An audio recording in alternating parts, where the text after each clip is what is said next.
O som da motocicleta de Pedro, um carteiro de 25 anos, era um ruído familiar na zona rural de Lavrinhas. Ele conhecia cada estrada de terra, cada curva e cada árvore. A vida era simples, mas o trabalho era gratificante.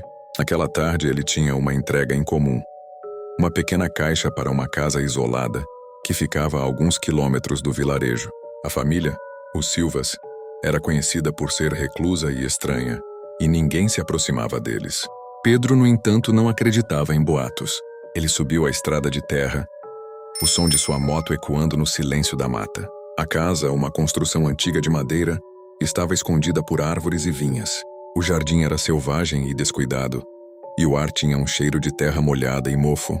Ele estacionou a moto, o coração batendo forte, e se aproximou da porta da frente. Ele bateu e o silêncio era total. Ele bateu novamente e o som oco ecoou na casa. Ele estava prestes a ir embora quando ouviu um som fraco, abafado, vindo do fundo da casa. Era um som de arrastar, um som de choro. Era a voz de um homem.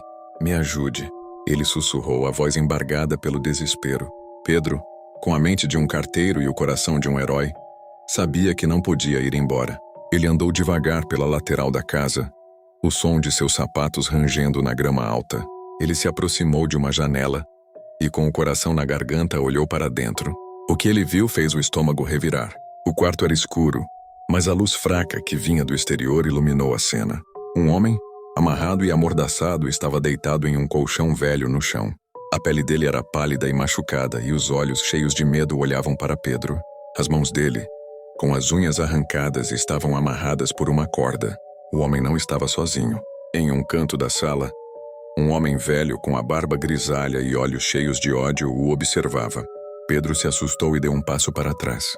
A janela rangeu, e o som doou como um tiro. O velho se virou e seus olhos, que antes estavam cheios de ódio, agora brilhavam com uma malícia sombria. O velho se levantou, e com a ajuda de uma bengala foi em direção à janela. A corrida de Pedro foi desesperada.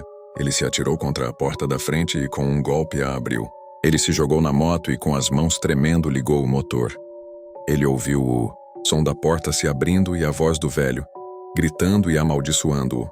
O motor da moto rugiu, e ele, com o coração batendo forte, acelerou para a estrada de terra. Ele não olhou para trás, mas ouviu o som de uma mulher com uma voz assustadora gritando. A fuga foi desesperadora. A moto deslizava no cascalho e ele, com a mente em pânico, pensou na polícia. Mas a família Silva era conhecida por ser perigosa. Ele se lembrou das lendas que os vizinhos contavam.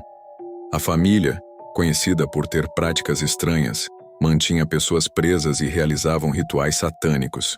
A lenda era mais real e mais assustadora do que ele imaginava.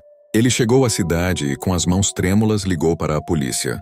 A história do carteiro assustado, que havia visto um cativeiro, foi recebida com ceticismo. Mas a insistência de Pedro e sua descrição detalhada da casa e do homem amarrado fez a polícia agir. A polícia invadiu a casa, e o que eles encontraram foi ainda mais aterrorizante. O homem amarrado estava lá, mas a casa não estava vazia. A família Silva estava lá, com todos os seus membros.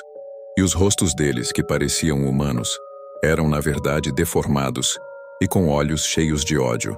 A casa era um labirinto de quartos escuros e úmidos, e o cheiro de mofo e de podridão era insuportável. A polícia encontrou o homem e o salvou. Mas a família Silva, que parecia ser inofensiva, se mostrou mais perigosa do que eles imaginavam. Eles atacaram a polícia e a luta foi brutal. O caso se tornou um segredo. A família Silva foi presa e o homem foi salvo, mas Pedro, o carteiro, nunca mais foi o mesmo.